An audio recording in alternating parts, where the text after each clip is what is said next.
লাকসাম উপজেলা যুবদলের যুগ্ম আহ্বায়ক সাদ্দাম হোসেনের বহিষ্কারাদেশ প্রত্যাহারের দাবিতে মানববন্ধন অনুষ্ঠিত হয়েছে।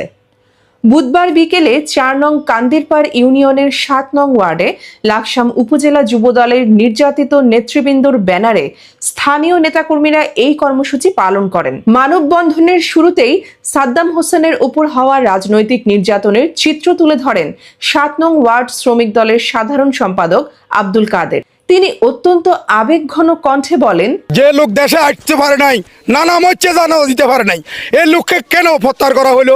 উপজেলা ভিত্তিক একটা বড় নেতা নাই, উনি আমাদের নেতা, আমরা সুখ দুঃখ ওনার কাছে ভাগ করিগুম, শেয়ার করিগুম। কর্মসূচিতে তৃণমূলের ক্ষোভ ও দাবির কথা তুলে ধরে ৭ নং ওয়ার্ড বিএনপির সহসভাপতি আব্দুস সাত্তার বলেন, কেন সাদ্দাম হোসেনকে বহিষ্কার করা হয়েছে তা কারোরই জানা নেই।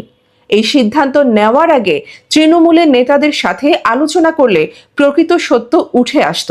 তিনি দলের অভিভাবক লাকসাম মনোহরগঞ্জের সংসদ সদস্য আবুল কালাম এমপির কাছে সঠিক ও নিরপেক্ষ তদন্তের মাধ্যমে সাদ্দাম হোসেনের বহিষ্কারাদেশ প্রত্যাহারের আকুল আবেদন জানান। ৭ নং ওয়ার্ড যুবদলের সাংগঠনিক সম্পাদক জহির আহমেদ বলেন, সাদ্দাম হোসেনের মতো রাজপথের লড়াকু কর্মীদের দলের বাহিরে রাখলে তৃণমূলের মনোবল ভেঙে যাবে।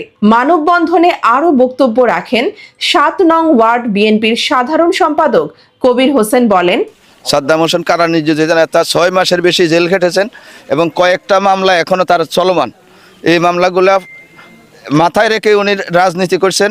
যুব ও ছাত্র নেতা জাহাঙ্গীর আলম এবং বিএনপির নেতা জাহাঙ্গীর আলম খোকন সহ বক্তারা শ্রমিক দল নেতা আব্দুল কাদেরের বক্তব্যের সূত্র ধরে আবারও দাবি তোলেন, যিনি রাজপথের প্রতিটি লড়াইয়ে অগ্রসৈনিক ছিলেন তার সম্মান দ্রুত ফিরিয়ে দেয়া হোক। কর্মসূচি শেষে স্থানীয় বিএনপি ও অঙ্গ সংগঠনের শতাধিক নেতাকর্মী উপস্থিত হয়ে সাদ্দাম হোসেনের প্রতি তাদের পূর্ণ সংহতি প্রকাশ করেন।